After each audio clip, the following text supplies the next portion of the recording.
सो आज हम लोग करेंगे चैप्टर 8 जो कि है क्वाड्रिलेटरल्स। क्वाड्रिलेटरल्स ये मतलब it's not easiest but not the hardest. Means थोड़ा ट्रिकी क्वेश्चंस है इस चैप्टर में एंड थोड़ा सा आई मीन कुछ कुछ ऐसे बहुत ईजीएस्ट आएंगे, कुछ कुछ मतलब कुछ ज़्यादा ट्रिकी आ जाएंगे। बट हम लोग अगर उसको चैप्टर के बेस्ड पर थ्योरम्स वगैरह वगैरह जो कि है थ्योरम्स रूल्स अगर यूज़ करके करें तो बहुत ईजी होगा। ठीक है। और इसमें ये जो पार्ट है, ये जो वीडियो ये बहुत इंपॉर्टेंट है। इसको अगर अच्छे से समझ गए तो क्वेश्चन करना इजी होगा, एक्सरसाइज करना इजी होगा, बाकी जो भी इस चैप्टर से क्वेश्चन आएगा वो करना इजी होगा। ठीक है। तो इस वीडियो में हम लोग थ्योरम्स को प्रूफ नहीं करेंगे, हम लोग सिर्फ समझेंगे कि थ्योरम्स क्या है, ये थ्योरम क्या बोल रहा है, इसको हम क्वेश्चन में यूज़ मतलब कुछ, ताकि हम लोग जो अगला वीडियो होगा वो एक्सरसाइज पे होगा, क्वेश्चंस पे होगा, उस पर हम लोग कैसे यूज़ कर पाए थ्योरम्स को। ठीक है। जब हम लोग थ्योरम्स को समझेंगे तभी ना हम लोग थ्योरम्स को यूज़ कर पाएंगे। ये सही बात है ना, थ्योरम्स को समझेंगे तब जाके हम लोग थ्योरम्स को यूज़ कर पाएंगे। सो और थ्योरम को प्रूफ, ये ज़रूरी नहीं है कि थ्योरम को प्रूफ करने थ्योरम को प्रूफ करने कर मतलब थ्योरम को जैसे प्रूफ करते हैं वो सीखने के बाद ही हम क्वेश्चन सॉल्व करेंगे, ये कोई ज़रूरी नहीं है।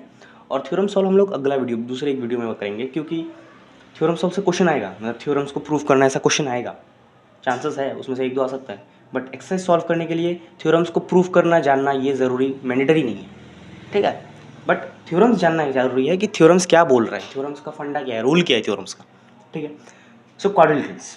और एक बात, अगर इस चैप्टर से पहले चैप्टर 7 नहीं किया, मतलब जो कि ट्राइंगल्स है, इस चैप्टर 8 के लिए ट्राइंगल्स इज़ वेरी वेरी बहुत ज़्यादा इंपॉर्टेंट है। अगर ट्राइंगल्स नहीं आता ये मत देखो प्लीज़, ट्राइंगल्स अगर आता है तब ये देखो। ट्राइंगल्स अगर फुल अच्छा फुल ट्राइंगल एकदम फुल कॉन्सेप्ट है तब चैप्टर 8 देखो।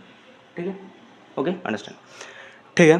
सो फर्स्ट हम लोग समझते हैं कि क्वाड्रिलेटरल्स, ये जो वर्ड है quadrilaterals, what is this, quadrilaterals होता क्या है। अब ठीक है, मैं एग्जांपल देता हूँ।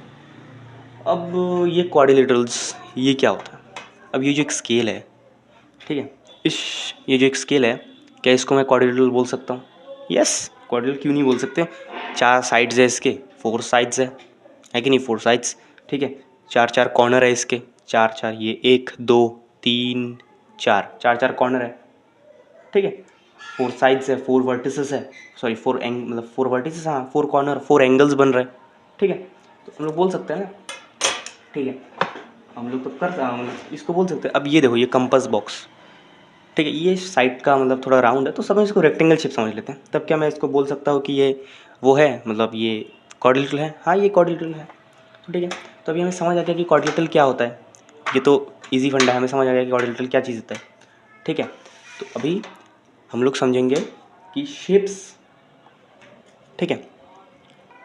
तो अब ये जो है ना, इसे कोई कोई बोलेगा कि ये क्वाड्रिलेटरल नहीं है। अब क्यों क्वाड्रिलेटरल नहीं होगा ये शेप, ज़रा गौर से देखो।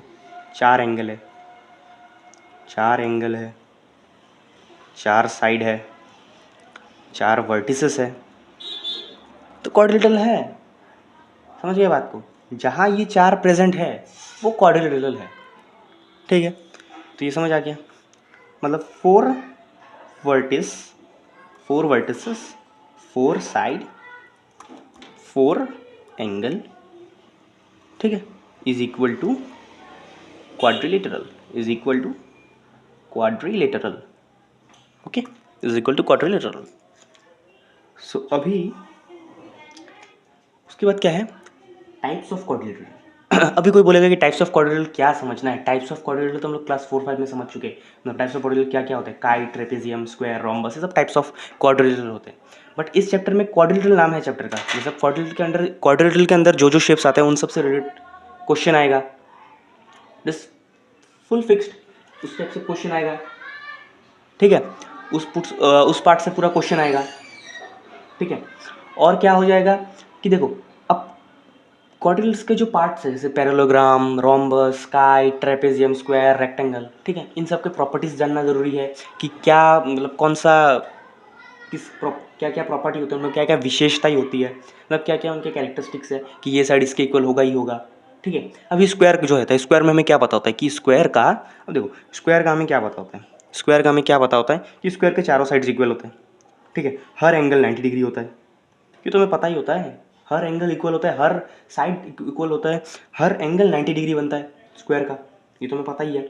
तो हमें ऐसे भी और भी जो शेप्स होते हैं उनके भी कुछ कुछ different different kinds of properties होता है, तो भी समझेंगे। सो पहले हम लोग लिखते हैं इधर टाइप्स ऑफ, ये नोट डाउन करना बहुत ज़रूरी है, this is important. Types of quadrilaterals is very very important, और उनके कैरेक्टरिस्टिक्स को लर्न करना रट्टा। Types of quadrilaterals, types of quadrilaterals, okay, so types of quadrilaterals, so types of quadrilaterals में फर्स्ट क्या होगा, तो फर्स्ट हम लोग क्या करते हैं, पैरेललोग्राम थोड़ा बड़ा है तो पैरेललोग्राम को लास्ट में कहेंगे, हम लोग पहले ट्रापेजियम से स्टार्ट करते हैं। Okay, let's start us with trapezium. अब ये है ट्रेपेजियम, तो फर्स्ट है ट्रेपेजियम। ओके, फर्स्ट नंबर भी दे सकते हैं, कोई बात नहीं। सो ट्रेपेजियम क्या कहता है, ट्रेपेजियम का प्रॉपर्टी क्या कहता है, ठीक है। सो टाइप्स ऑफ मतलब जो ट्रेपेजियम होता है उसमें ट्रेपेजियम क्या कहता है, मतलब ये एक फर्स्ट पार्ट बोल सकते हैं, मतलब ट्रेपेजियम के टोटल क्वाड्रिल्स के टोटल बहुत सारे पार्ट, 4-5 पार्ट होते हैं, तो उसमें से ट्रेपेजियम है। ट्रेपेजियम क्या कहता है, ट्रेपेजियम का क्या प्रॉपर्टी है, ट्रेपेजियम का सिर्फ एक ही प्रॉपर्टी है, it has only one pair of parallel sides. मतलब ट्रेपेजियम का जो फिगर होता है, ट्रेपेजियम जो शेप है उसका सिर्फ एक पेयर पैरेलल हो सकता है, ठीक है। जैसे कि ये साइड और ये साइड पैरेलल है, मतलब ये वाला पैरेलल है, ये वाला पैरेलल है, वन पेयर, मतलब कोई भी दो साइड, कोई भी दो, मतलब ये दूसरे से पैरेलल है, इसको वन पेयर बोल सकते हैं, ठीक है।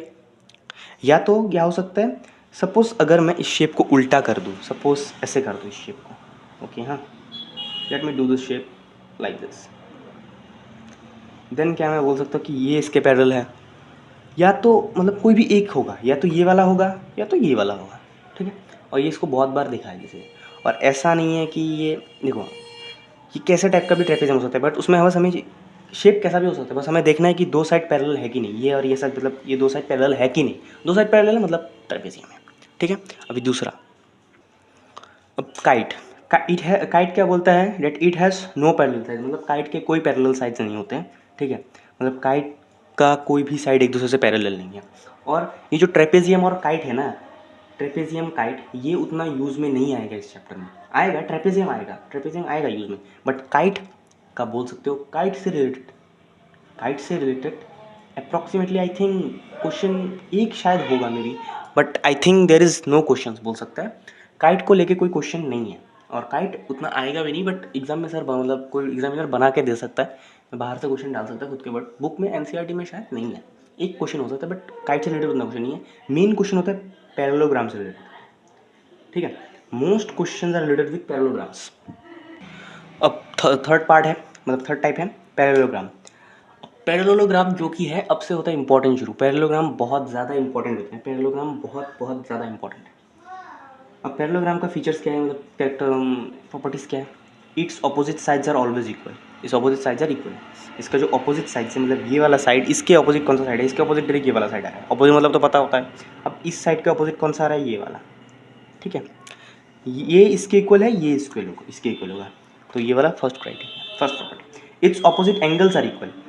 अब जब भी देखो क्वेश्चन में ऐसा आ सकता है कि इट्स, देखो एबीसीडी इज अ पैरेललोग्राम, तुम्हें दे दिया एबीसीडी इज अ पैरेललोग्राम, कुछ क्वेश्चन दे दिया, तो तब तुम्हारे दिमाग में क्या आना चाहिए, ए बी पैरेललोग्राम का कैरेक्टरिस्टिक्स, मतलब प्रॉपर्टी जो इधर है कि it's opposite sides are equal, it's opposite angles are equal, वो सब दिमाग में आ जाना चाहिए, डायगोनल्स के बारे में दिमाग में आ जाना चाहिए, फटाक से दिमाग में आ जाना चाहिए कि ऐसा ऐसा प्रॉपर्टीज होता है, उससे हम क्वेश्चन को ईजिली सॉल्व कर पाएंगे।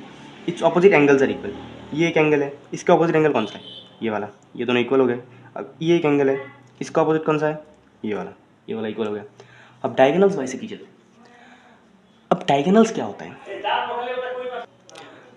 डायगोनल्स क्या होता है, डायगोनल्स मतलब जो इस पार्ट से सीधा ऐसा डायगोनली आता है, ठीक है, डायगोनली आता है। अब इसमें और एक क्राइटेरिया क्या है, डायगोनल्स बाइसेक्ट ईच अदर, मतलब ये एक डायगोनल है, और हर याद रखना कि कोई भी क्वाड्रिलेटरल में, मतलब पैरेललोग्राम में दो डायगोनल होता है, ठीक है, डायगोनल होता है, मतलब ये जो डायगोनल बाइसेक्ट ईच अदर, मतलब ये दोनों डायगोनल एक दूसरे को काट रहा है, प्लस इक्वली काट रहे हैं, बाइसेक्ट है, मतलब बाइसेक्ट दो इक्वल हाफ में काट रहे हैं, डायगोनल दो इक्वल हाफ में काट रहे हैं, जैसे ये वाला जो डायगोनल है, ये वाला, और ये, चलो इसको मैंने ए बी नाम दे दिया, और इसको मैंने डी सी नाम दे दिया, सपोज की बात, ठीक है। ये जो डी सी है, ये ए बी को इक्वली दो हाफ में काट रहा है, और जो डी ए बी है वो डी सी को इक्वली दो हाफ में काट रहा है, तो पैरेललोग्राम का खत्म। अब हम लोग दूसरा पार्ट देखते हैं। अब और एक चीज़, अब इसके बाद क्वाड्रिलेटरल के टाइप्स नहीं आते हैं, इसके बाद क्या आता है, क्वाड्रिलेटरल, ये तीन खत्म, ये तीन क्वाड्रिलेटरल है, ठीक है। इसके बाद पैरेललोग्राम के पार्ट आते हैं, ठीक है, मतलब पैरेललोग्राम्स के टाइप से। अभी पैरेललोग्राम के 4 टाइप्स है, पैरेललोग्राम्स के 3 टाइप्स है, ठीक है। तो फर्स्ट वाला क्या होगा, मैं लिखता हूँ। अब है रेक्टेंगल। अब देखो रेक्टेंगल जो है वो पैरेललोग्राम का पार्ट है, मतलब हम ये बोल सकते हैं कि रेक्टेंगल क्वाड्रिलेटरल है, ठीक है, पर रेक्टेंगल पैरेललोग्राम का भी पार्ट है। मतलब जब हम बोलेंगे कि रेक्टेंगल, वो रेक्टेंगल को पैरेललोग्राम भी बोल सकते हैं, पर जब ट्रेपेजियम बोलेंगे हम ट्रेपेजियम को पैरेललोग्राम नहीं बोल सकते, या फिर काइट को हम पैरेललोग्राम नहीं बोल सकते, पर रेक्टेंगल, स्क्वायर और रोम्बस, इन तीनों को हम पैरेललोग्राम भी बोल सकते हैं। ये पैरेललोग्राम भी है और क्वाड्रिलेटरल भी है, मतलब पैरेललोग्राम है तो क्वाड्रिलेटरल ऑलवेज होगा ही, ठीक। तो अब समझते हैं इसका फर्स्ट क्या है, it has all properties of parallelogram. मतलब हमने पैरेललोग्राम में जो जो प्रॉपर्टीज पढ़ा कि ऑपोजिट साइड्स इक्वल होते हैं, इसके भी सेम है, ऑपोजिट साइड्स इक्वल है, प्लस इट्स ऑपोजिट एंगल्स, इसके ऑपोजिट जो एंगल्स हैं वो भी इक्वल होते हैं। मतलब पैरेललोग्राम में जो जो प्रॉपर्टी है सब पढ़ा, सब जो पढ़ा पैरेललोग्राम का जो जो प्रॉपर्टी है वो इसमें भी है, मतलब रेक्टेंगल का भी सेम सेम प्रॉपर्टी है। उसके बाद क्या है, डायगोनल्स बाइसेक्ट ईच अदर, जो दो डायगोनल्स होंगे वो एक दूसरे को इक्वली बाइसेक्ट करेंगे, मतलब जो जो पैरेललोग्राम का प्रॉपर्टी है वो रेक्टेंगल का प्रॉपर्टी है। उसको एक्स्ट्रा, अभी रेक्टेंगल में कुछ एक्स्ट्रा दो प्रॉपर्टीज और एक्स्ट्रा दो प्रॉपर्टीज है कि it's each angle is 90 degree. क्या है, it's each angle is 90 degree, मतलब इसका हर एक एंगल जो है वो 90 डिग्री है, हर एक एंगल 90 डिग्री है, ठीक है। और डायगोनल्स आर इक्वल। पैरेललोग्राम में हम कभी ये नहीं बोल सकते कि उनका डायगोनल इक्वल है, हम कभी नहीं बोल सकते कि उनका डायगोनल्स इक्वल है, मतलब जो लाइन होता है वो पैरेललोग्राम में कभी नहीं बोल सकते कि उनका लाइन डायगोनल इक्वल है, बट रेक्टेंगल में दोनों का डायगोनल इक्वल होता है, ठीक है। ये डायगोनल मतलब इसको हम ए बी ए सी नाम देते हैं, इसको डी बी नाम देते हैं, ठीक है। मतलब बोल सकते हैं कि B D is equal to A C, ठीक है। अब दूसरा देखते हैं, रेक्टेंगल हो गया, अभी दूसरा देखते हैं। अब ये दूसरा उसके बाद है रोम्बस। अब रोम्बस क्या है, रोम्बस का प्रॉपर्टी देखते हैं, it has all properties of parallelogram. अब रोम्बस का भी सेम है, रोम्बस जो पैरेललोग्राम का प्रॉपर्टी है रोम्बस का भी सेम सेम प्रॉपर्टी है, ठीक है। Diagonals bisect each other, opposite sides are equal, opposite angles are equal. उसके बाद और extra word, its all sides are equal, मतलब इसके जो चारों साइड्स है ना वो इक्वल होते हैं, चारों साइड्स इक्वल होते हैं। Diagonals bisect each other at 90 degree, मतलब डायगोनल्स गया ये। अब डायगोनल्स एक दूसरे को बाइसेक्ट कर रहा है ना, ये जो बाइसेक्ट करने पे जो ये एंगल बन रहा है इधर, ये 90 डिग्री होगा, सिर्फ वो रोम्बस पे होगा और कोई पे नहीं होगा। रोम्बस का ये प्रॉपर्टी है, diagonals bisect each other at 90 degree, जहाँ काट रहा है इस पॉइंट पे ये एंगल 90 डिग्री होगा, ये 90 डिग्री, ये 90 डिग्री, 90 डिग्री। समझ गए बात को, ठीक है। अब देखते हैं इसके बाद है स्क्वायर, जो कि लास्ट है। अब स्क्वायर क्या है, स्क्वायर रेक्टेंगल और रोम्बस का मिला के पार्ट है, मतलब इसको अच्छे से समझना पड़ेगा। अब जो एक स्क्वायर है ना, अब एक स्क्वायर उसको हम रेक्टेंगल भी बना सकते हैं, रोम्बस भी बना सकते हैं। अब कैसे, अब सब उसे क्वेश्चन दे दिया, जैसे किसी क्वेश्चन दे दिया, एक स्क्वायर है, एक स्क्वायर है, एक स्क्वायर है ए बी सी डी, एक स्क्वायर है, ठीक है। अब स्क्वायर है एक ए बी सी डी, ठीक है। अब स्क्वायर एक ए बी सी डी हमें कहता है स्क्वायर का हर साइड इक्वल होता है, रोम्बस का भी हर साइड इक्वल होता है, ठीक है। तो उसका एक प्रॉपर्टी सेम हो गया, ठीक है। अब एक स्क्वायर दे दिया जो कि है ए बी सी डी, ठीक है। अब स्क्वायर दे दिया है एक ए बी सी डी, अभी तुमको उसको बोलने दिया कि prove that this is a rect, इसको पहले क्वेश्चन दिया कि इसको रेक्टेंगल बनाओ, ठीक है, इसको रेक्टेंगल बनाओ, इसको रेक्टेंगल बनाओ। अब देखो स्क्वायर और रेक्टेंगल की प्रॉपर्टीज में एक काम करता हूँ, पहले मैं स्क्वायर का प्रॉपर्टीज बताता हूँ, उसके बाद ये डिस्कस करते हैं। अब जो स्क्वायर है, स्क्वायर की प्रॉपर्टीज है, its all sides are equal, मतलब इसका चारों साइड इक्वल है, मैंने पहले ही बोल दिया था चारों साइड इक्वल होते हैं। It's has all property of parallelogram, rhombus and rectangle, मतलब जो जो प्रॉपर्टीज था पैरेललोग्राम का, रेक्टेंगल का, रेक्टेंगल का, रोम्बस का, वो सब प्रॉपर्टीज स्क्वायर का भी है, ठीक है। चारों साइड इक्वल है, ठीक है, चारों एंगल्स इक्वल है, ठीक है। फिर डायगोनल्स 90 डिग्री बनाते हैं, ये किसका था, ये रोम्बस का प्रॉपर्टी था ना कि डायगोनल्स 90 डिग्री बनाते हैं, ठीक है। फिर पैरेललोग्राम का क्या था, बाइसेक्ट ईच अदर, वो भी हो जाएगा, diagonals bisect each other, opposite angles are equal, वो भी हो जाएगा, ईच एंगल इज 90 डिग्री, वो रेक्टेंगल का था, वो भी हो जाएगा, ऑपोजिट साइड्स आर इक्वल, वो भी हो जाएगा, मतलब पैरेलल, वो भी हो जाएगा, ठीक है। अब देखो, तो इससे हम क्या, हम ये बोल सकते हैं कि एक स्क्वायर हम रोम्बस भी बना सकते हैं और रेक्टेंगल भी बना सकते हैं, ठीक है। इस एक स्क्वायर जो है, एक स्क्वायर इज ऑलवेज अ, ठीक है। तो मैं इंपॉर्टेंट पॉइंट लिख देता हूँ,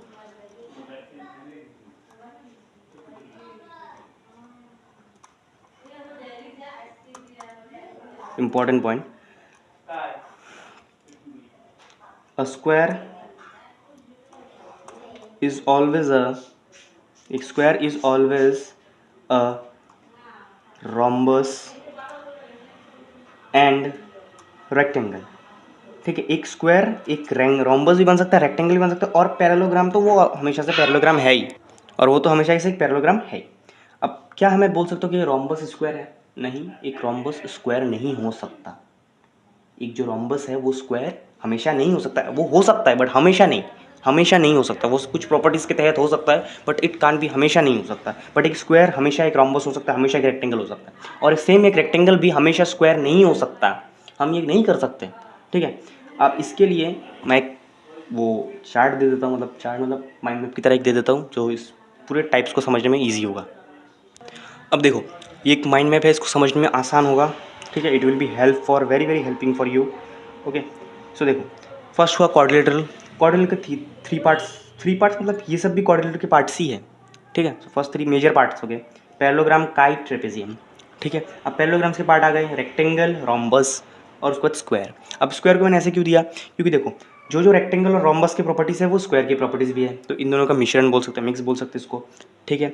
अब देखो, अब रेक्टेंगल कभी भी काइट नहीं बन सकता, मतलब काइट नहीं बोल सकते उसको, ठीक है। सुनो, अब इन जो तीन है ना, ये तीन रेक्टेंगल, रोम्बस, स्क्वायर, हम इनको पैरेललोग्राम बोल सकते हैं। We can say them parallelogram, but we can't say kite को हम कभी पैरेललोग्राम नहीं बोल सकते। काइट हमेशा, काइट, ट्रेपेजियम सब क्वाड्रिलेटरल में आते हैं।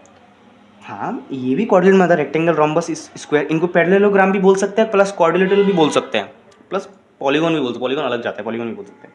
पर काइट और ट्रेपेजियम को हम सिर्फ क्वाड्रिलेटरल ही बोल सकते हैं, वो क्वाड्रिलेटर है, वो क्वाड्रिलेटर की कैटेगरी में आते हैं, पैरेललोग्राम अलग है, ठीक है।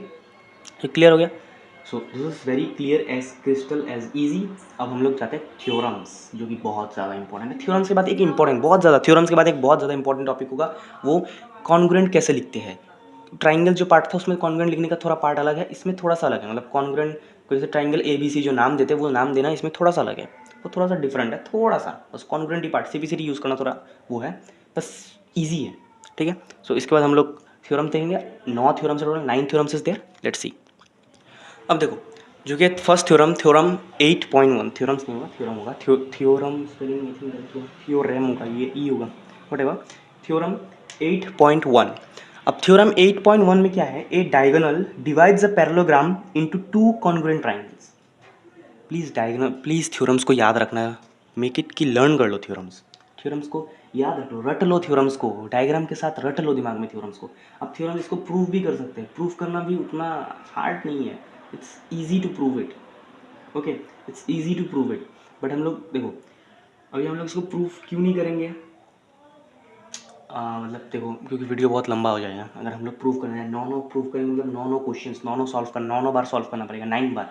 और इसको प्रूव करना, इसको अगर हम लोग प्रूफ करें या ना करें, मतलब अभी अगर प्रूफ करना सिखा भी दूँ तो एक्सेस के क्वेश्चन में प्रूफ करके सीख के, मतलब कोई मैथ्स ऐसा नहीं आता कि थ्योरम्स को प्रूफ करके दिखाओ, रेयरली 1-2 आ जाता है, ठीक है। तो हम लोग क्या करेंगे, प्रूविंग को बाद में सीखेंगे। और प्रूविंग से हमें क्या होता है पता है, थ्योरम से ना प्रूफ करने के लिए हमेशा 2 या 4 मार्क का क्वेश्चन आता है, मैक्सिमम 6 मार्क का आएगा, ठीक है। 6 मार्क का क्वेश्चन एग्जाम में अगर टाइम की कमी से अगर तुम लोग नहीं कर पाते हो, 6 मार्क का बड़ा बात नहीं है। बाकी 74 मार्क्स का क्वेश्चन अगर अटेम्प्ट करके आते हो वो बहुत बड़ी बात है, ठीक है। 74 मार्क्स तो करना पड़ेगा हमें, बाकी 6 मार्क्स बाद में एक्स्ट्रा टाइम मिलेगा, रिवीजन करेंगे, बहुत इंपॉर्टेंट क्वेश्चंस करेंगे, उसमें करेंगे एक्स्ट्रा 7, बाकी 6 मार्क्स क्वेश्चन करेंगे, उसमें थ्योरम्स करेंगे। देखो मैंने टोटल कितने थ्योरम्स छोड़े, चैप्टर 7 से मैं तुम लोग को क्या कराऊंगा, चैप्टर 7 से मैं तुम 2 या 3 थ्योरम करूँगा, 5 थ्योरम है, 5 थ्योरम नहीं करूँगा, उतना ज़रूरी नहीं है। जो इंपॉर्टेंट थ्योरम्स है वही करेंगे हम लोग को क्यों एक्स्ट्रा करना है। 3 थ्योरम करेंगे, 3 या 4, 3 में 3 करेंगे, ठीक है। 3 इंपॉर्टेंट है, 3 करेंगे, 2 इंपॉर्टेंट ज़्यादा है, 1 एक्स्ट्रा करा देंगे, कोई बात नहीं।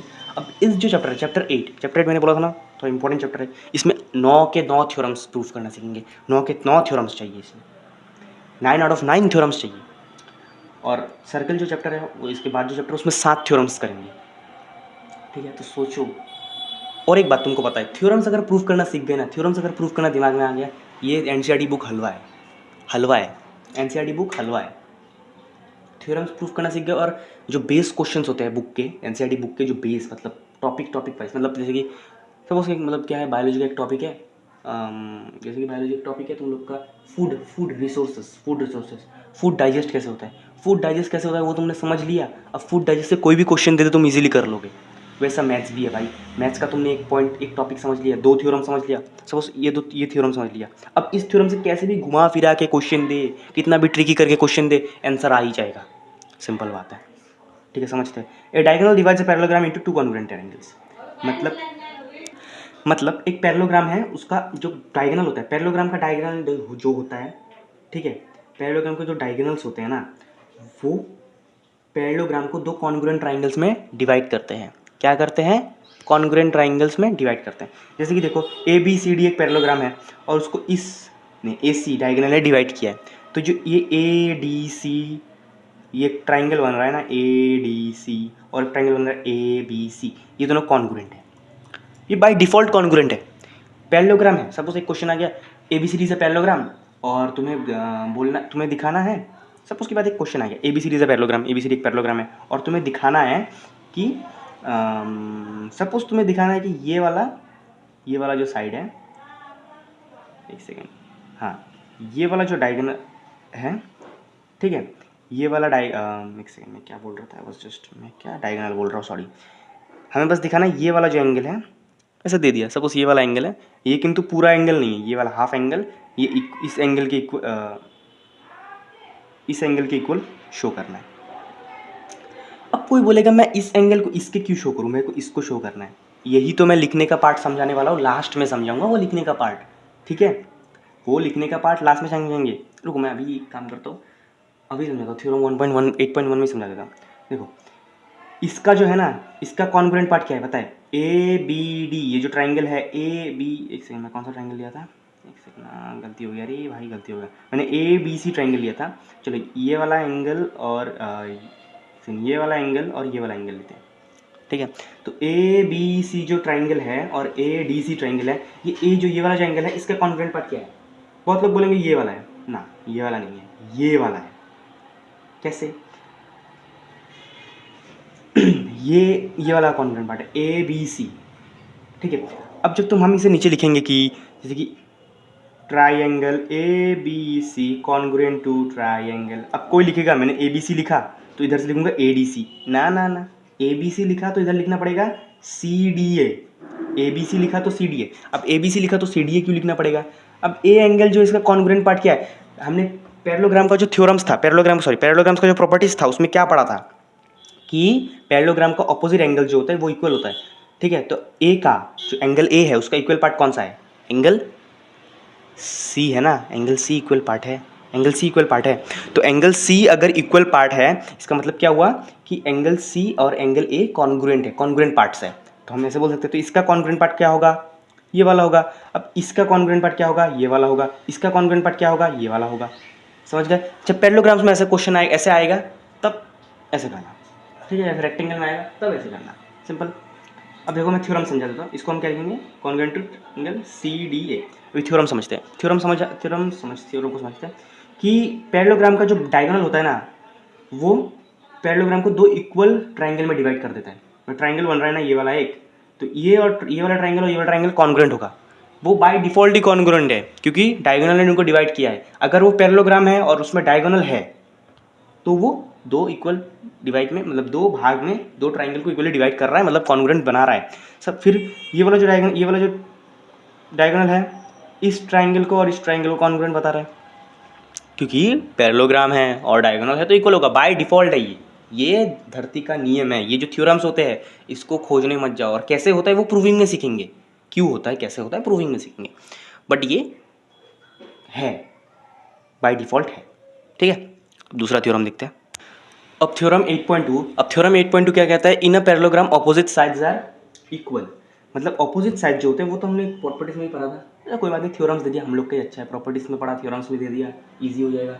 एक को पढ़ लेंगे, दो दिया तो एक जगह पढ़ लेंगे, इजी हो जाएगा। जो ऑपोजिट साइड होते हैं ये वाला इक्वल होता है, जैसे कि A D is equal to B C और A B is equal to D C, A B is equal to D C. जो ऑपोजिट है, ए बी का ऑपोजिट कौन सा है? डी सी, और ए डी के ऑपोजिट कौन सा है? B C. खत्म, सिंपल, यही था थ्योरम 8.2। इसमें क्या ही समझना है। अब दूसरा थ्योरम देखते हैं, तीसरा। अब थ्योरम 8.3। अब theorem 8.3, if each pair of opposites of a quadrilateral is equal then is a parallelogram. Opposite sides, sorry, हाँ इधर अपोजिट साइड्स होगा, ओके। अपोजिट साइड मतलब कोई भी एक शेप दे दिया, क्वेश्चन ऐसा आ गया कि कोई भी एक शेप है, जैसे कि एक शेप है ये एक क्वाड्रिलेटर, तुम्हें नहीं बोला कि ये पैरेललोग्राम है, और बोला कि और बोल दिया कि इसका ए डी और ए बी सी इक्वल है, ये दोनों साइड इक्वल है, और प्रूफ करो कि ये एक पैरेललोग्राम है। तो ये दोनों तो इक्वल दे दिया। और कुछ थ्योरम में क्या है, सीधा ऐसा क्वेश्चन आ गया तो डायरेक्ट थ्योरम लिखना, और थ्योरम के बाद, थ्योरम लिखने के बाद डायरेक्ट ये प्रूव हो जाएगा। क्योंकि जब कोई भी दो अपोजिट साइड्स इक्वल होंगे, जैसे कि AD is equal to BC, तब ये पैरेललोग्राम है। कोई भी अपोजिट साइड्स इक्वल होगा तो पैरेललोग्राम है। सपोज ये अगर इक्वल ना होगा, ये होता है AB is equal to DC, तो ये पैरेललोग्राम है। ऐसे बहुत सारे क्वेश्चंस आएंगे, बहुत सारे। और ऐसा इस चैप्टर में ना एक एक क्वेश्चन में 3 बार कॉन्ग्रुएंट शो करना पड़ेगा, 3 बार अलग अलग ट्राइंगल्स को लेकर कॉन्ग्रुएंट शो करना पड़ेगा। So please concentrate, this is the very very important chapter, one of the very important chapter in class 9। And बोल सकते हैं यही कोई काम का चैप्टर है, थोड़ा सा मतलब थोड़ा ट्राइंगल का जो कॉन्ग्रुएंट रिलेटेड चैप्टर थोड़ा हार्ड होता है, थोड़ा सा हार्ड होता है, और सरफेस एरिया थोड़ा सा बट ईजी है। चलो अभी नेक्स्ट देखते हैं, नेक्स्ट थ्योरम देखते हैं कि तो समझ आ गया। नेक्स्ट थ्योरम देखते हैं। अब है थ्योरम 8.4, ये भी बहुत ईजी है, ये भी हमने प्रॉपर्टीज पे पढ़ा है। अब ये क्या है, in a parallelogram opposite angles are equal. अब ऑपोजिट एंगल्स इक्वल मतलब देखो, इसका ऑपोजिट ये वाला है, डी का ऑपोजिट बी है तो ये इक्वल ही होगा, और ए का ऑपोजिट सी है तो ये इक्वल होगा। ठीक है, थ्योरम यही था, मतलब ऑपोजिट जो भी पैरेललोग्राम के ऑपोजिट एंगल्स इक्वल होते हैं। अभी थ्योरम 8.5 देखते हैं, ये भी इजी था, मतलब ऑपोजिट एंगल्स आर इक्वल, बस इतना सा ही था थ्योरम में। पैरेललोग्राम्स है तो उसका ऑपोजिट एंगल्स इक्वल होगा, हमेशा होगा अगर पैरेललोग्राम है तो। अब है थ्योरम 8.5। थ्योरम 8.5 क्या कहता है, if in a quadrilateral each pair of opposite angles is equal then it is a parallelogram. मतलब ये जो 8.4 का उल्टा है, मतलब अगर कोई भी ऑपोजिट साइड्स तुम्हें इक्वल दिख जाए पैरेललोग्राम में, सपोज तुम्हें बोल दिया कि angle C is equal to angle B, और प्रूफ करो कि ये जो शेप है ये पैरेललोग्राम है कि नहीं, शेप तो नहीं बोलेगा, फिगर या फिर क्वाड्रिलेटरल बोलेगा, इक्वल है कि मतलब पैरेललोग्राम है कि नहीं, तो हम लोग डायरेक्ट ये वाला थ्योरम लिख के बोल सकते हैं कि हैंस इसका ऑपोजिट साइड्स इक्वल है, the opposite sides of this quadrilateral is equal, that's why it is a parallelogram. खत्म, इतना सा लिख देंगे हम लोग, हो जाएगा। समझ गए, ऑपोजिट साइड्स अगर इक्वल होगा तो पैरेललोग्राम होगा। समझ गए, ईजी है। ठीक है, 8.5 तक समझ आ गया। अब 8.6 देखते हैं। अब थ्योरम 8.6 ये भी बहुत इजी है। The diagonals of a parallel क्या बोलता है, थ्योरम 8.6 क्या बोलता है, the diagonals of a parallelogram bisect each other. ये भी प्रॉपर्टीज में पढ़ा था, ये भी हमने प्रॉपर्टीज में पढ़ा था कि अगर कोई पैरेललोग्राम है तो उसका जो डायगोनल्स होगा वो बाइसेक्ट करेगा। ठीक है, बाइसेक्ट मतलब क्या, ये वाला जो AD डायगोनल है वो CB डायगोनल को बीच से इक्वली काट रहा है, मतलब ये पार्ट इसके इक्वल है, और जो CB डायगोनल है वो AD को इक्वली काट रहा है, मतलब ये पार्ट, इसको O पॉइंट लेते हैं, AO पार्ट, इसको O पॉइंट लेते हैं, हाँ ये वाला मिड पॉइंट O है, AO part is equal to OD। ठीक है, ये हम लोग लिख सकते हैं। ठीक है, ये हो जाएगा। अभी 8.7 देखते हैं। सो अभी थ्योरम 8.7, जो थ्योरम 8.6 था उसका ऑपोजिट है, मतलब उल्टा है। ठीक है, इन्वर्स है, इन्वर्स उल्टा, इन्वर्स मतलब उल्टा। तो if the diagonals of a quadrilateral bisect each other than it is a parallelogram. Handwriting अच्छी नहीं है क्योंकि बुक में ये सब थ्योरम्स अवेलेबल है, तो उधर से इजीली देख सकते हो, नोट डाउन कर सकते हो, नोट डाउन नहीं है, याद रखो। अब इसमें क्या बोल रहा है, अगर मतलब पैरेललोग्राम का डायगोनल्स एक दूसरे को बाइसेक्ट कर रहा है, मतलब इक्वली काट रहा है, तो वो मतलब एक फिगर दे दिया, सपोज ये क्वाड्रिलेटरल, ऐसा क्वेश्चन दिया है मैंने कि ये क्वाड्रिलेटरल है और इसका ये DB जो डायगोनल है वो AC को बाइसेक्ट कर रहा है, और प्रूफ करो कि ये पैरेललोग्राम है। तो ये तो ये वाला थ्योरम लिख दोगे, इजीली प्रूफ हो जाएगा। अब क्या है, सपोज मैंने ऐसा क्वेश्चन दिया कि क्वेश्चन इज, ये O पॉइंट है, हाँ, AO is equal to OC, proof that ABCD is parallelogram. इससे क्या समझ आया, ये क्वेश्चन है, इससे क्या समझ आया कि AO और OC इक्वल है, मतलब ये जो डायगोनल है DB, ये इन दोनों को इक्वली काट रहा है। जब इक्वली काटेगा तभी तो ये AO और ये पार्ट इक्वल होगा, जब इक्वली काट रहा है तभी तो इक्वल होगा, और जब इक्वल होगा तब तो ये पैरेललोग्राम बनेगा, बाइसेक्ट करेगा तभी तो पैरेललोग्राम बनेगा। तब ये वाला थ्योरम लिख के हैंस ऐसे लिख सकते हैं कि AO is equal to OC, therefore DB is bisecting AC, मतलब DB जो लाइन है, जब ये दोनों इक्वल है तभी तो ये DB लाइन AC को बाइसेक्ट कर रहा है, इक्वली काट रहा है। जब इक्वली काट रहा है, बाइसेक्ट कर रहा है, इसका मतलब ये ABCD एक पैरेललोग्राम है। खत्म। ठीक है, अभी नेक्स्ट थ्योरम। अब ये जो थ्योरम है मिड पॉइंट थ्योरम, ये थोड़ा इंपॉर्टेंट है और थोड़ा सा क्रिटिकल है, थोड़ा सा समझने में टाइम लगता है इसको, बट फोकस ऑन इट, समझने में टाइम लगता है इसलिए फोकस। तो theorem 8.8, the line segment joining the mid point, the line segment joining the mid point of two side of a triangle is parallel to the third side. मतलब अभी कोई बोलेगा कि ये तो क्या है मतलब क्वाड्रिलेटरल चैप्टर है, ट्राइंगल का थ्योरम क्यों आ रहा है? अब ट्राइंगल का देखो, अब ट्राइंगल का थ्योरम क्यों आ रहा है? हम लोग ट्राइंगल को ना कंस्ट्रक्शन करके भी पैरेललोग्राम बना सकते हैं। कैसे? देखो ये देखो, अगर मैं इसको ऐसे कंस्ट्रक्शन करूँ, कुछ क्वेश्चन में से कंस्ट्रक्शन भी करना पड़ सकता है। इस चैप्टर में कंस्ट्रक्शन बहुत जरूरी है। तो ये पैरेललोग्राम बन रहा है कि नहीं, ये मतलब नज़र नहीं आ रहा, but it's like it's parallelogram बन रहा है। ये पैरेललोग्राम बन रहा है ना, ठीक है, इसको बढ़ा दो, पैरेललोग्राम बन रहा है। तो ये मिड पॉइंट थ्योरम जो है ये काम आता है, पैरेललोग्राम के ही काम आता है, पर ट्राइंगल के फॉर्म में, क्वेश्चन ट्राइंगल के फॉर्म में दिया रहेगा, हमें ये कंस्ट्रक्शन करना पड़ेगा। ठीक है, तो देखो बात को समझो। अभी अभी क्या बोला गया है, ज्वाइन द सेगमेंट, और ये है मिड पॉइंट। ठीक है, इसमें ई एफ को मिड, ई और एफ को मिड पॉइंट बोला गया है। मतलब ई है जो ए बी लाइन का मिड पॉइंट है, और एफ है ए सी लाइन का मिड पॉइंट है। ठीक है, तो क्या है कि जब ये मिड पॉइंट जो ज्वाइन, मिड पॉइंट से ज्वाइन करेगा, मतलब जब ये ट्राइंगल के मिडिल से एक लाइन ज्वाइन करेगा, तब ये वाला लाइन और ये वाला जो लाइन होगा थर्ड साइड, मतलब बी सी जो बेस होता है, वो पैरेलल होगा। ये लाइन और ये लाइन पैरेलल है, ये देखने में ही पैरेलल लग रहा है कि नहीं? पैरेलल लग रहा है। अब देखो, अब कुछ क्वेश्चन में ऐसा हो सकता है, ऐसा डायग्राम ना देके, ये ट्राइंगल डायग्राम ना देके तुम्हें ऐसा डायग्राम दे सकते हैं, ट्राइपेजियम टाइप डायग्राम दे सकते हैं, और बोल सकता है कि ये एक एंगल है, ये एक एंगल है, ऐसा शो करो। तब हम क्या कर सकते हैं पता है, इसको ऐसा कंस्ट्रक्शन करके पैरेललोग्राम बना के ऑपोजिट एंगल दिखा के इसको को इंटीग्रल लेके सॉल्व कर सकते हैं। ऐसा टाइप का क्वेश्चन है, वो हम सॉल्व करेंगे। ऐसे सिमिलर टाइप का क्वेश्चन है, मैंने बस दिखा दिया। ठीक है, अभी और एक चीज़ है, अब ये जो थ्योरम है इसका कन्वर्स जो इन्वर्स थ्योरम है वो बुक में नहीं है, बट मैं बता रहा हूँ ताकि हम लोग यूज़ कर पाए क्वेश्चन में। इन्वर्स थ्योरम बुक क्वेश्चन में यूज़ करना पड़ेगा, बट बुक में नहीं दिया। वो है क्वेश्चन में यूज़ करना पड़ता है, बट बुक में नहीं दिया। ठीक है, इस देखो, इस थ्योरम में हमें क्या समझ आया, सच से बताओ, इस थ्योरम में क्या समझ आया? इस थ्योरम में ये है कि अगर ये देखो एक ट्राइंगल ये है, इसका जो मिडिल लाइन है, ये वाला ट्राइंगल है, ये जो मिडिल लाइन है, अगर ये मिड पॉइंट से पास हो रहा है, याद रखना, अगर मिड पॉइंट से पास हो रहा है, अगर दोनों मिड पॉइंट से पास हो रहा है, कि ये नहीं कि ये मिड पॉइंट से पास हो रहा है और ये मिड पॉइंट से पास नहीं हो रहा है, तब नहीं होगा। तब तो ये अगर सपोज ये इधर से पास हो रहा है, इधर से तो उधर चला जाएगा, ये पैरेलल कैसे होगा? ये दोनों ही मिड पॉइंट से पास होना पड़ेगा। ठीक है, तब जाके ये और ये पैरेलल होगा।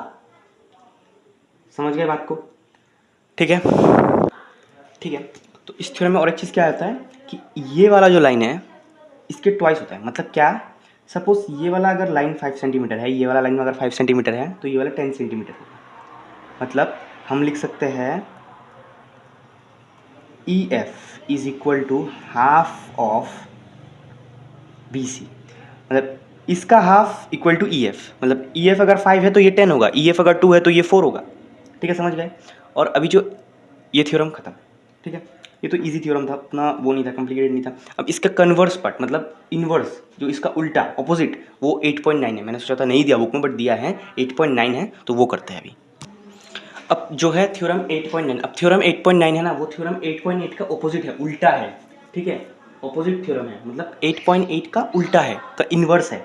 ठीक है, तो थ्योरम 8.9 में हमें क्या बताया था, line drawn through the mid point, ये लाइन तो दिया ही मैं, line drawn through the mid point of one side of a triangle parallel to another side bisect the third side. इसका इसका क्या मतलब हुआ कि the line draw through the mid point of one side, इसमें टू साइड नहीं बोला। 8.8 में क्या बोला था, the line draw through the two side, मतलब दोनों साइड, इसमें भी मिड पॉइंट है, इसमें भी मिड पॉइंट है, पर इसमें बोला है सिर्फ वन साइड, मतलब इस पे मिड पॉइंट है।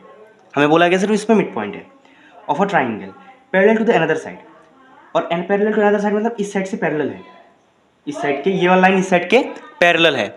और वो जो हमें 8.8 में वो प्रूफ, वो मतलब बताया गया है, तो इसमें भी ये बताया गया कि ये पैरेलल, ये तो नया चीज़ नहीं है कि ये वाला पैरेलल है, ये तो हमें पता था, 8.8 से ही पता था। तो इसमें नया क्या है, इसमें नया ऑपोजिट क्या है, ये वाला, इसमें one side parallel, one side का मिड पॉइंट है, मतलब जो ई पॉइंट है वो एफ इस साइड का मिड पॉइंट है, वन साइड बोला कि one through the mid point of the line drawn through the mid point of one side, एक साइड के मिड पॉइंट पे है। हमें ये नहीं बोला गया कि एफ इसका मिड पॉइंट है, दूसरे लाइन पे जो है इसका एफ मिड पॉइंट नहीं है, तो क्या बाइसेक्ट द थर्ड साइड, मतलब थर्ड साइड को बाइसेक्ट कर रहा है। इस थ्योरम का बेस क्या है पता है, इस थ्योरम का मेन क्या है पता है, कि ये तो इक्वल होता है, अगर एक पॉइंट इधर इक्वल है, मतलब एक लाइन के इधर मिड पॉइंट है और वो ट्राइंगल बन रहा है, किसी भी फिगर में एक ट्राइंगल बन रहा है, ठीक है, तो ये वाला भी जो पॉइंट होगा वो मिड पॉइंट होगा। सपोज मैं तुमको एक दिखा देता हूँ, ये एक हमने ऐसे एक बनाया, ठीक है, ये एक ऐसे ट्राइंगल लिया, इसके अंदर एक एग्जांपल दे रहा हूँ, हाँ मैं I am just giving an example here, ठीक है। तो हमें बोला गया कि इस लाइन का ये मिड पॉइंट है, ये मिड पॉइंट है, ये सपोज ए पॉइंट मानते हैं, ये बी पॉइंट मानते हैं, ये सी पॉइंट, ये डी पॉइंट, ठीक है। इस लाइन का ये जो लाइन है ना, इसका ये वाला मिड पॉइंट है, ए मिड पॉइंट है।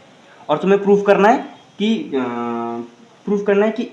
हमें प्रूफ करना है, इसको समझ सी समझते हैं, इसको समझे एम समझते हैं, इसको समझते हैं एन। हमें प्रूफ करना है M B is equal to B N, इन दोनों को इक्वल दिखाना है। तो हम इक्वल कब दिखा पाएंगे? जब हम इसका कोई मिड पॉइंट निकाल लेंगे, कि हम जब बता देंगे कि बी इसका मिड पॉइंट है, तब हम इन दोनों को इक्वल दिखा पाएंगे। जब हमें पता चल जाएगा कि बी इसका मिड पॉइंट है, मतलब मिडिल पे पॉइंट है, तब हमें पता चल जाएगा कि ये दोनों इक्वल है। तो कैसे दिखाएंगे? हम लोग चलेंगे इन्वर्स मिड पॉइंट थ्योरम, मतलब ये वाला तो इन्वर्स है, उल्टा थ्योरम है, या फिर ये पूरा लाइन लिख दोगे फिर भी चलेगा, कोई बड़ी बात नहीं है। अगर शॉर्ट फॉर्म लिखना चाहोगे इसके जगह शॉर्ट फॉर्म क्या लिखोगे? Inverse mid point theorem. Theorem जो 8.9 है उसका शॉर्ट फॉर्म है इन्वर्स मिड पॉइंट थ्योरम, और थ्योरम 8.8 जो है उसका शॉर्ट फॉर्म है मिड पॉइंट थ्योरम, ठीक है।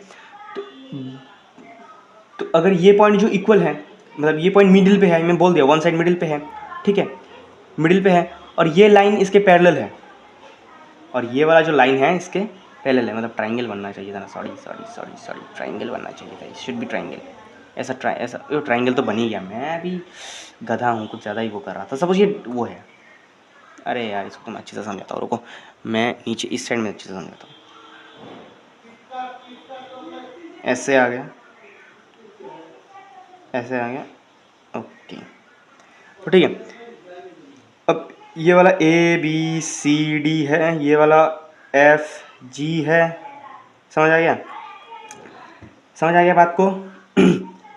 अब ये वाला मिड पॉइंट है, इस लाइन का ये वाला मिड पॉइंट है, तो हमें ये वाला इक्वल दिखाना है, इसमें ए जी और जी बी को इक्वल दिखाना है। सपोज की बात, मतलब बाइसेक कर रहे हैं, इसमें लिखा ना बाइसेक द थर्ड साइड, इसमें भी हमें दिखाना है कि इसको बाइसेक कर रहा है, मतलब इस पार्ट को हटा दो, तो ये ट्राइंगल बन गया ना, ये थर्ड साइड हो रहा है ना, इसको हटा दो, इसको ऐसे घुमा दो, इस पार्ट को अगर हम ऐसे घुमा देते हैं तो ये इस साइड में आ जाए, थर्ड साइड हो जाएगा, ये थर्ड साइड हो जाएगा। घुमाने की जरूरत नहीं, ऐसे समझ लो, इमेजिन करो, चीज़ को इमेजिन करो। जब तक मैथ्स में चीज़ को इमेजिन नहीं करोगे कुछ नहीं आ रहा है, इमेजिन करो।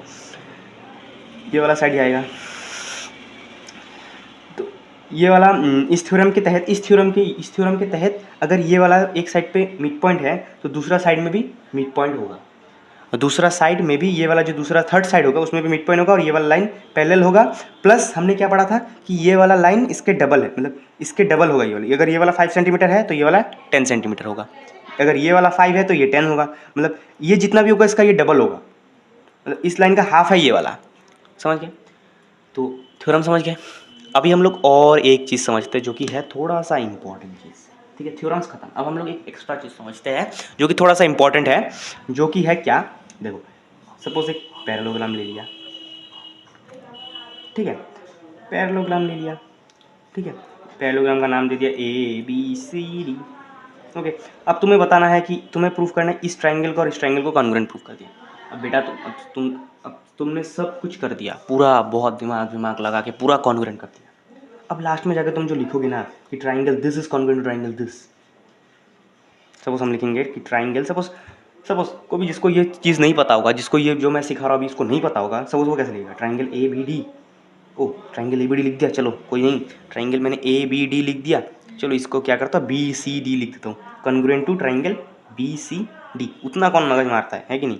ऐसे लिखोगे गलत हो जाएगा, तुम लोग अगर ऐसे लिखोगे ना तो ये पूरा गलत हो जाएगा। देखो ये क्या है, पैरेललोग्राम है, इसका क्या, ये जो हमने पहले इसमें क्या लिया, ए लिया, तो ए का कॉन्ग्रुएंट पार्ट मतलब इक्वल पार्ट कौन सा होगा?